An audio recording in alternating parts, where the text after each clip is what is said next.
Girl Scouts, I'm Jeanine.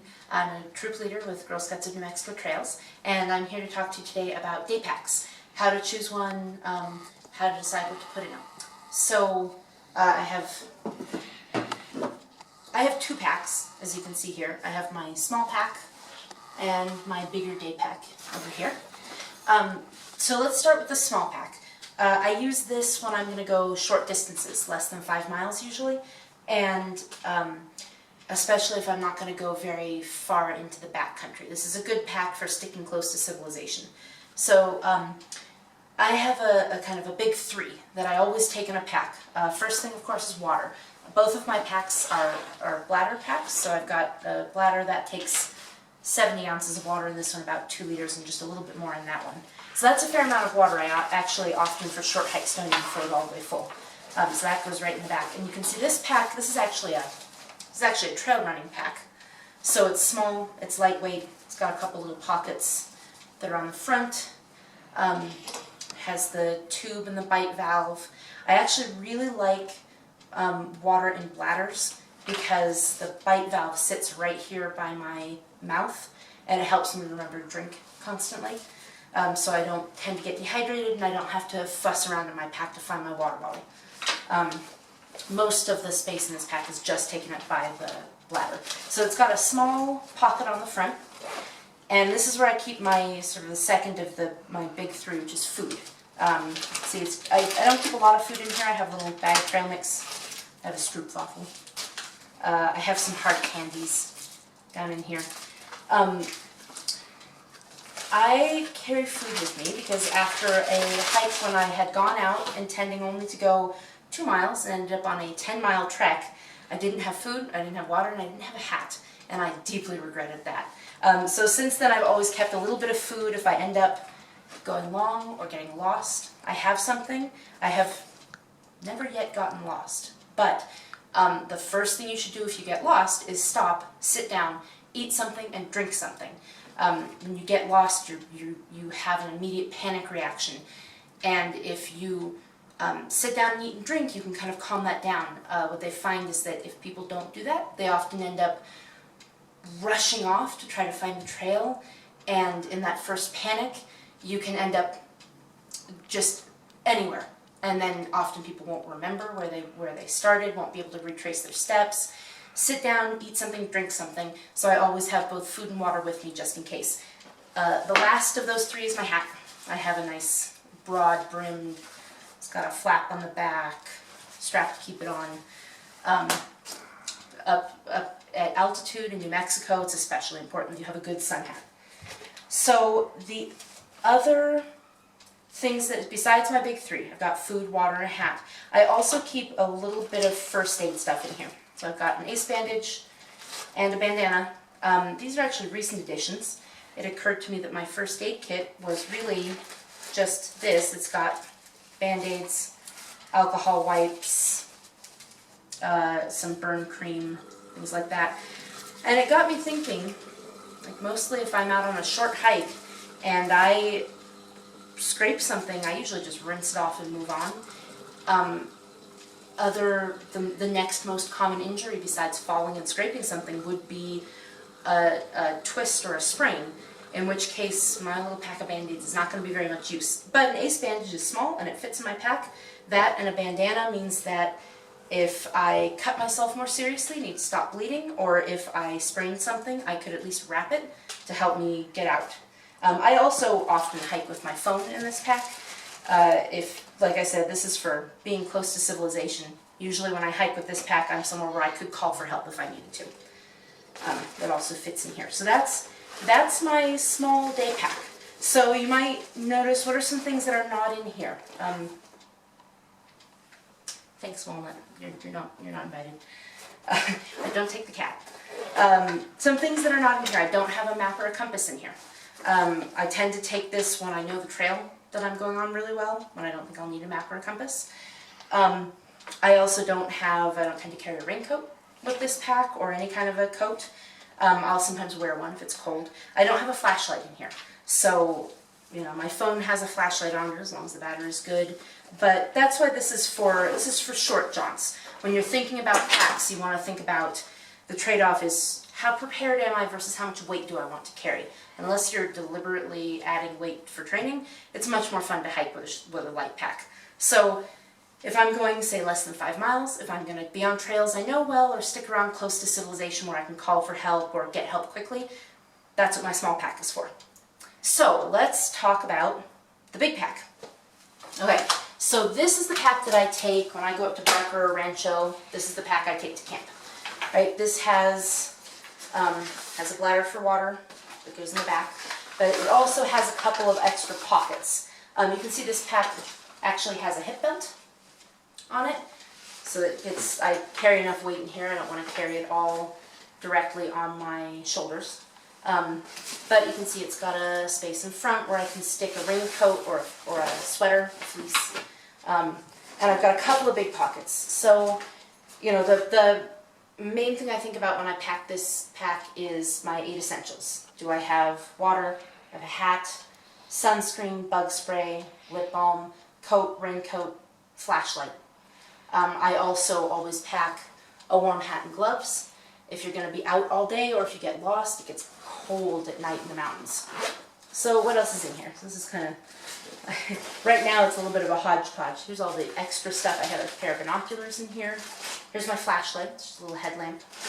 I have my letterboxing kit. I have a number of, I've got all of my maps in here. So these are my Los Alamos trail maps, and if I needed other maps, I would get them. When I actually take this hiking, I would just pick the map that's appropriate for where I'm going. I have, for fun, a number of little booklets: New Mexico Trees and Wildlife, Wildflowers, New Mexico Wildlife, Animal Tracks, Wilderness Survival. I have Common Tracks of White Sands. Probably don't need Wildflowers of Central Texas in there anymore. So I might take a few of these when I go on longer hikes just for fun. So that's my big pockets. The big pocket has space to stick. You know, I would pack my hat and gloves in the bottom of this, probably my fleece or my raincoat, keeping at least, usually the raincoat up near the top, because that's going to be something you don't want to unpack your entire pack to get to your raincoat if it starts raining on you. So my little pocket here is where I keep all the interesting stuff. So, don't put all this back in the main pocket so you can spread out the interesting stuff here.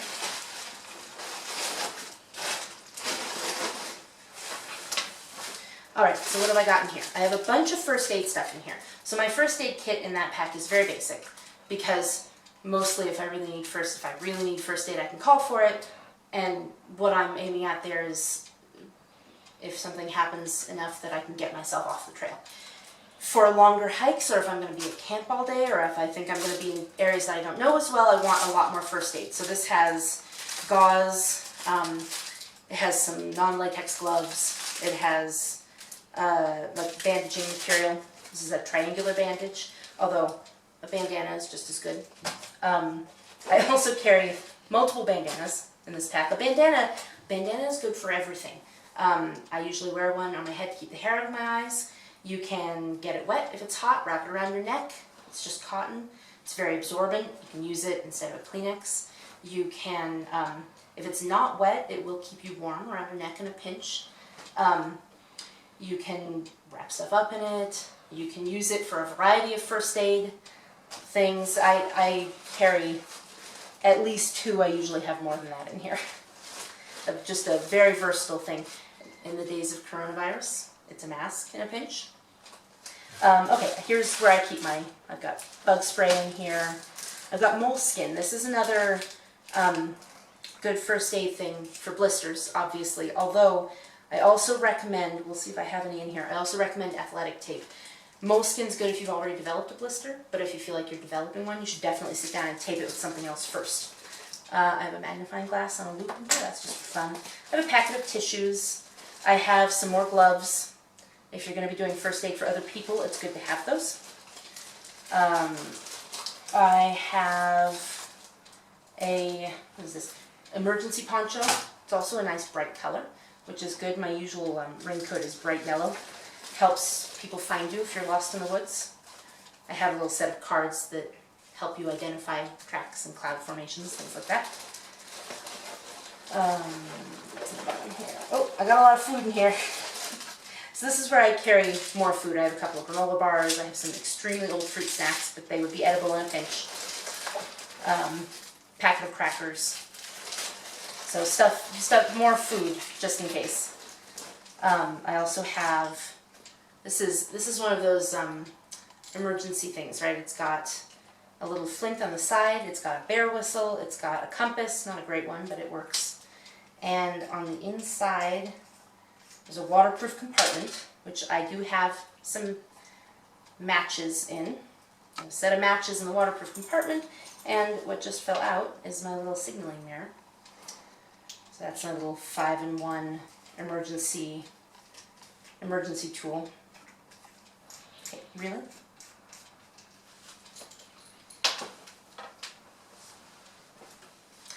Okay, what else have we got here? Oh, my good compass. This actually has the type of compass that you can use with a map to adjust to find your heading. I have a set of spare batteries, just in case I have trouble with my headlamp. I have some hair ties, stretchy elastic. I have a whistle, good for emergencies, scaring away bears, telling people where you are. I have several pocket knives. I probably don't need this many, but this is where I store them all, just in case. I've got Neosporin. I keep a couple pencils and pens in here. I have another one of those little mini first aid kits, so this one has same stuff the last one had. Band-Aids, alcohol wipes. I also have a little bag of painkillers. If you know how to swallow pills, or you are allowed to dispense medicine, which I am because I'm the official first aider, it's a good idea to keep some painkillers in here. I'll put that back in. What else? I think I've got a little bit more candy in the bottom of this. Candy is another one of those good, like, first aid items. Some people need a little shot of sugar. If somebody is having a blood sugar problem, you definitely want candy with you. It's a fast way to deliver sugar to your body. But it's also good for feeling stressed, feeling tired, panic. I have a little bit of cord in here, rope. My ace bandage is currently in my small pack. So what I have to do with this pack is I double check it when I'm going to take it out. I make sure that I've got an ace bandage packed, and the things that I usually keep in my small pack, because I don't use this pack as often. It's a lot heavier. It's a lot harder to take out on the trail. Okay, so what is not here? There's some other emergency preparedness gear that you might want if you're going to go high up in the mountains. So we're talking above tree line, like for 14ers. Ice axe and sleeping bag are the two things that I don't tend to carry. I have never carried those, but okay, some emergency things that are not in this kit. The main two are an ice axe and a sleeping bag. If you are going to hike above tree line, if you're going way up in the mountains, those are gear that's been often recommended. I have climbed some 14ers. I have never actually taken an ice axe or a sleeping bag, but I've also been lucky. I haven't had trouble up in the mountains. They're not a bad idea to pack, and especially these days you can get very lightweight ones that are easy and light to carry. I could hang they have very small sleeping bags these days that I could probably tuck right in here, and I could hang an ice axe off any of my loops. I have this cord at the bottom that I could also stick a sleeping bag in. So those are considerations. The higher you go, the more emergency gear you want to have. The further into the backcountry, the more stuff you want to take with you just in case. So that gets us to, what do you wear? I always wear long pants hiking. This is not stuff you would pack in a day pack, but it's considerations for hiking. Even when I do short hikes, I wear long pants. There's a couple reasons. Protects your legs from the sun, protects your legs from insects and walking past any plants that might be a problem. There's a lot of poison ivy, poison oak out on the trails right now. But it's also good for snakes. Rattlesnakes hunt by infrared. They can't see your legs quite as clearly if you're wearing long pants. It breaks up your infrared signature. Also, the amount of damage that a rattlesnake bite does has a lot to do with the volume of venom that you're injected with. And wearing pants, they've demonstrated that when you get bitten through pants, you don't get as much venom injected. So they're a good sort of protection against just about anything out there. Are they hot? Yeah, it's kind of a drag when it's real hot in the summer wearing long pants to hike, but I find that I'd rather be a little overheated and have the protection. Not everybody agrees, but I always wear long pants. I have a nice pair of hiking pants that are very lightweight and have extra pockets on them that make it convenient to carry a little of this and a little of that. The other thing that I hike with is my hiking shirt. So this is another of these. It's lightweight, it's a light color, it's very loose, but it is SPF 50. So when I'm wearing this, I don't need to sunscreen my arms. It protects, the best way to protect you from the sun is to cover up. It's a lot more efficient than sunscreen. So I hike in long pants, long sleeve shirt, broad brimmed hat. I still put sunscreen on my face because you can get reflected rays, but it's a good way to protect yourself while hiking. The longer you're out, the more often you have to reapply, the worse your chances of sunburn. It also helps prevent heat stroke and things like that. The other thing is good shoes. So these are my two pairs of shoes I tend to hike in. I have my running shoes. I tend to take these on shorter trails, better maintained trails. They're just lighter weight. They're more comfortable if I'm not going to do anything serious. And I have a pair of good sturdy hiking boots. They've got good grippy tread. Mine do not cover the ankles. If you can find them where they go up all the way over your ankles, that's a better idea. It gives you better ankle support out in the mountains. I find that I have not been able to find a pair of hiking boots that does not pinch my ankles terribly since in like 20 years. So I hike in ones that don't cover my ankles, but I also have very strong ankles. If you have weaker ankles, you definitely want hiking boots that'll cover them. That also protects your ankles from bites and ticks and all that kind of stuff. So good shoes. You definitely don't want to be out even on a short hike without them. So that's day packs. I have, just to recap, the three basic things that always come with me: water, food, and a hat. And I have a small pack for shorter distances if I'm staying closer to civilization. So less than 5 miles, trails I know, closer to civilization. And I have my larger pack for camp, for the backcountry, for long hikes that I carry extra stuff in. Thank you so much for joining me. And if you want more information about things like this, more resources, you can go to the Girl Scouts of New Mexico Trails website, nmgirlscouts.org. Happy trails!